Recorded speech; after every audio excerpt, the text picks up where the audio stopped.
Hi everyone, I'm back today with my silicone profiling tools, and in today's video I'm going to show you how to silicone corners. And at the end I'm going to be talking about profiling tool pricing and running through some exciting new profiling tool innovations.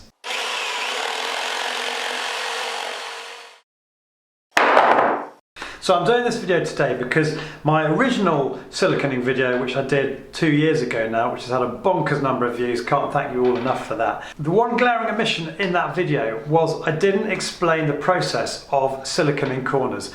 So that's why I thought I'd do a quick video today, just running through a really simple process for achieving perfect corners when you're siliconing. So, lovely and straightforward toolkit today. Heavy duty applicator gun, bought this from Travis Perkins down in Cornwall ages ago. A cheaper gun will probably do just as good a job, but for 10 quid more you get a heavy duty gun, and I've found the cheap guns tend to fail after a while. I've got some Unibond anti-mold silicone sealant, bought this in B&Q. It's light grey, so I'm hoping it's going to do the job today, show up nice and clearly for the trial. And the Silicone Profiling Kit 5, which is basically the equivalent of what I used in my video 2 years ago. It used to be called Fuji, for some reason they've rebranded it. And I've got two mystery products here that I'm going to show you at the end of the video. Right, today's profiling tool is manufactured by Cramer, as was the Fuji kit that featured in my last video.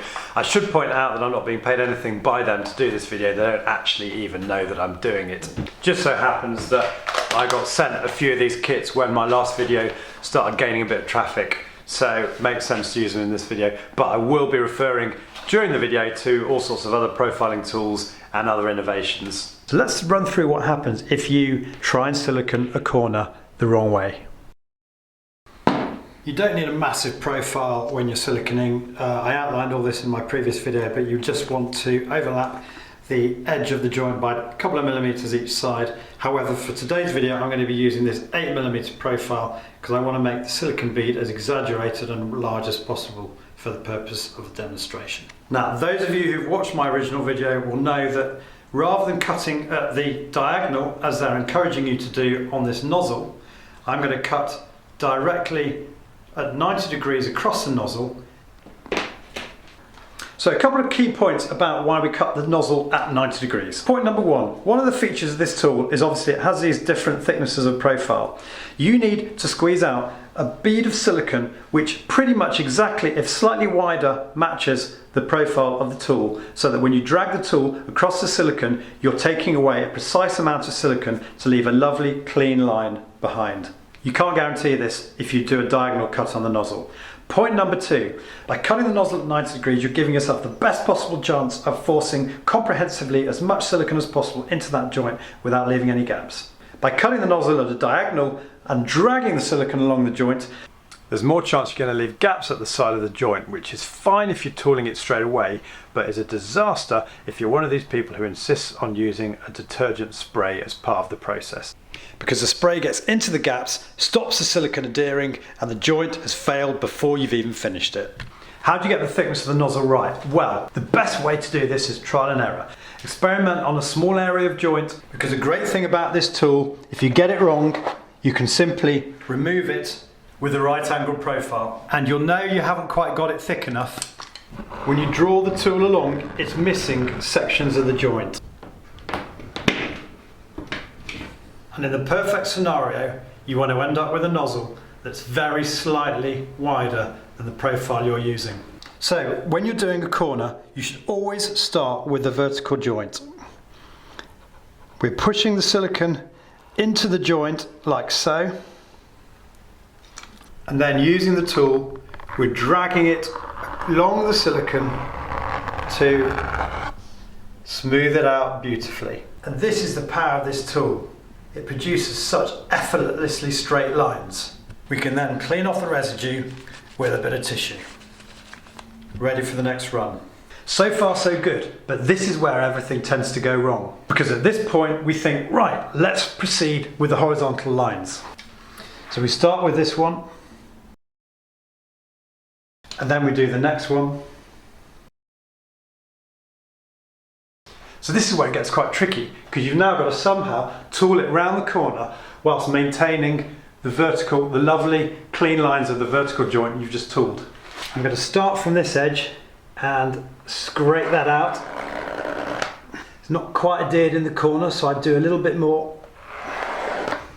And now we try and do the final stretch.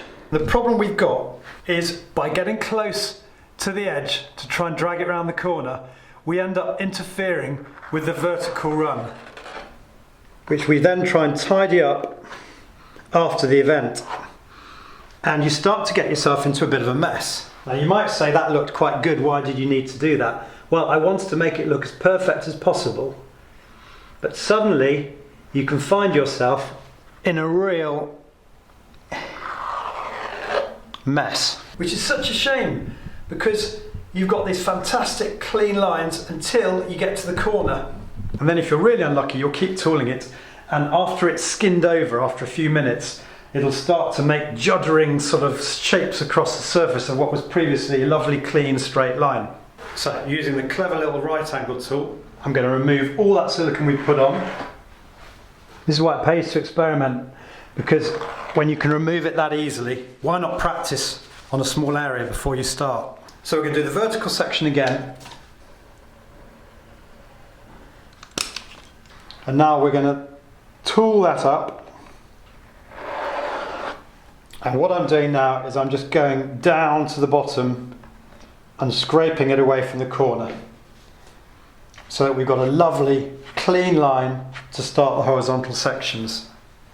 And this is the difference. Now that we've done that vertical silicone line, we're going to leave that to bond, so that when we do the horizontal lines, we're not interfering with or messing with the vertical line. So how long should you let that silicone bond for? Well, as you can see here, after about 3/4 of an hour to an hour, the silicone was nicely skinned over, but still a bit soft underneath. So I decided to leave the silicone overnight so that it was totally hard and very tough when I came to do the horizontal lines. And as you might know from one of my previous videos coming up on the screen now, silicone will bond to existing silicone, so there's no problem letting the vertical line go hard before doing the horizontal lines. So the profiling kit instructions themselves suggest that when you work on the floor grout lines, you start out of the corners in both directions. Well, I've got to be honest, I've made loads of attempts over the years to do that, and the problem is it's really hard to get a lovely, clean, seamless corner, because each time you start out from the corner, you end up dragging a little bit of silicone from the other line that meets it at 90 degrees. So I've got a much more simple technique for us DIYers, which basically involves one seamless movement round the entire corner. So I'm doing the 2 horizontal lines as before.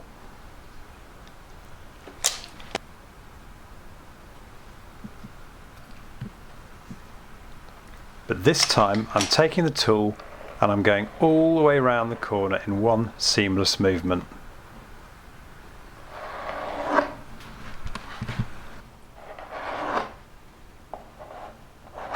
And I've got 2 tiny smears of silicone, which I'm just fine-tuning, removing with the right angle edge of the tool.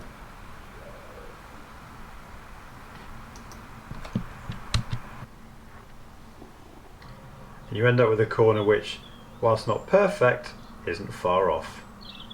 One other important point to make about siliconing corners. If you're using one of the orange Cramer profiling tools with a clever little black insert guides that allow you to silicone across intersecting grout lines, you'll find that as you get towards the corner, the black insert on the tool does not allow you to get all the way into the corner. That's fine, you can just take it off, continue around the corner as I've just shown, and then put the insert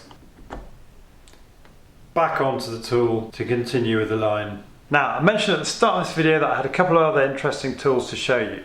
The first is the Profiling Kit 7, which is reasonably new to the market. And what's really interesting about this kit is it's got this new corking knife with a saw and 2 scrape blades. Now, I particularly like this tool because in the past I've had to, when removing silicone, rely on either a Stanley knife or one of these scrapers. The problem with the Stanley knife is because of the design of it, you just can't get close enough into the corner really to scrape, to cut the silicone, which you kind of want to do in a line that's almost parallel with the side wall so that you don't scratch the wall.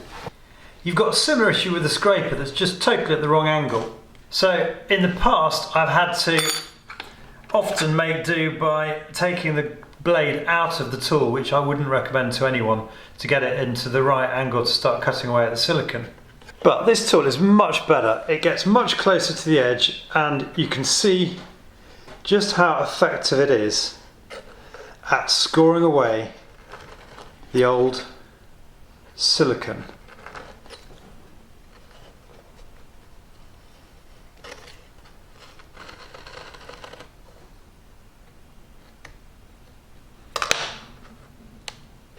The saw looks a bit brutal, to be honest, but I guess it could be useful for situations like where you've got cracks between joints where I've found in the past the silicone stubbornly refuses to come out.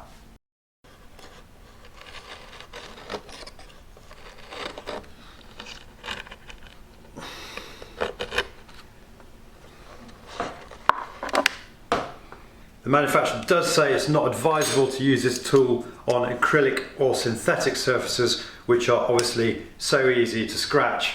But this is nevertheless a great tool and a great addition to the market. But there are also some other great tools around, and I particularly like the look of this silicone sealant removing tool from Draper. And the final thing that I wanted to show you today is these adjustable nozzles that can be turned at 360 degrees. Again, this is a great little tool. I have seen alternatives to this. I was in B&Q recently and I saw one on the shelf. So you can turn this nozzle, it has a little click when it returns back to the neutral position, which is a nice touch. You can turn this nozzle through 360 degrees. So since doing my last silicone video, I've had a lot of people saying, great tool Charlie, but I just can't get it behind taps. What do you recommend when you've got a couple of centimeters maximum to play with? And even this little tool that comes in the Cramer kit is just too wide in that sort of situation. I think this tool will be a great way of angling the silicone into the joint in a way that you just can't do with your silicone tube. And perhaps when combined with a Fugenfuchs tool, which is a much more manoeuvrable profiling tool on the end of a stick, I think that would be a solution to a lot of the problems that people have had silicone in restrictive spaces. So pricing wise, take the Cramer kit on Amazon as a typical example.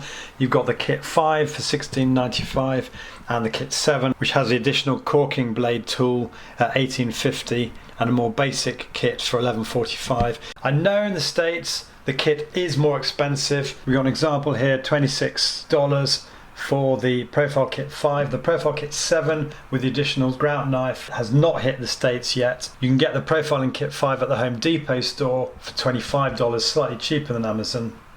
And in both the UK and the US, there are of course a lot of other profiling kits available. Although I think Cramer is the only one that does the little black insert tools to enable you to silicone smoothly over transverse joints intersecting grout lines. And I saw this sealant smoother tool in B&Q recently at £1.32. You can't really go wrong, although the tool is a bit restrictive in that it has only two profile widths, 16 and 10 millimeters, and 10 millimeters, as I've said before, is quite a wide bead to be setting for your sealant joint. So that's it for today. I hope you found today's video useful. If you have, it'd be great if you could click on the like button below.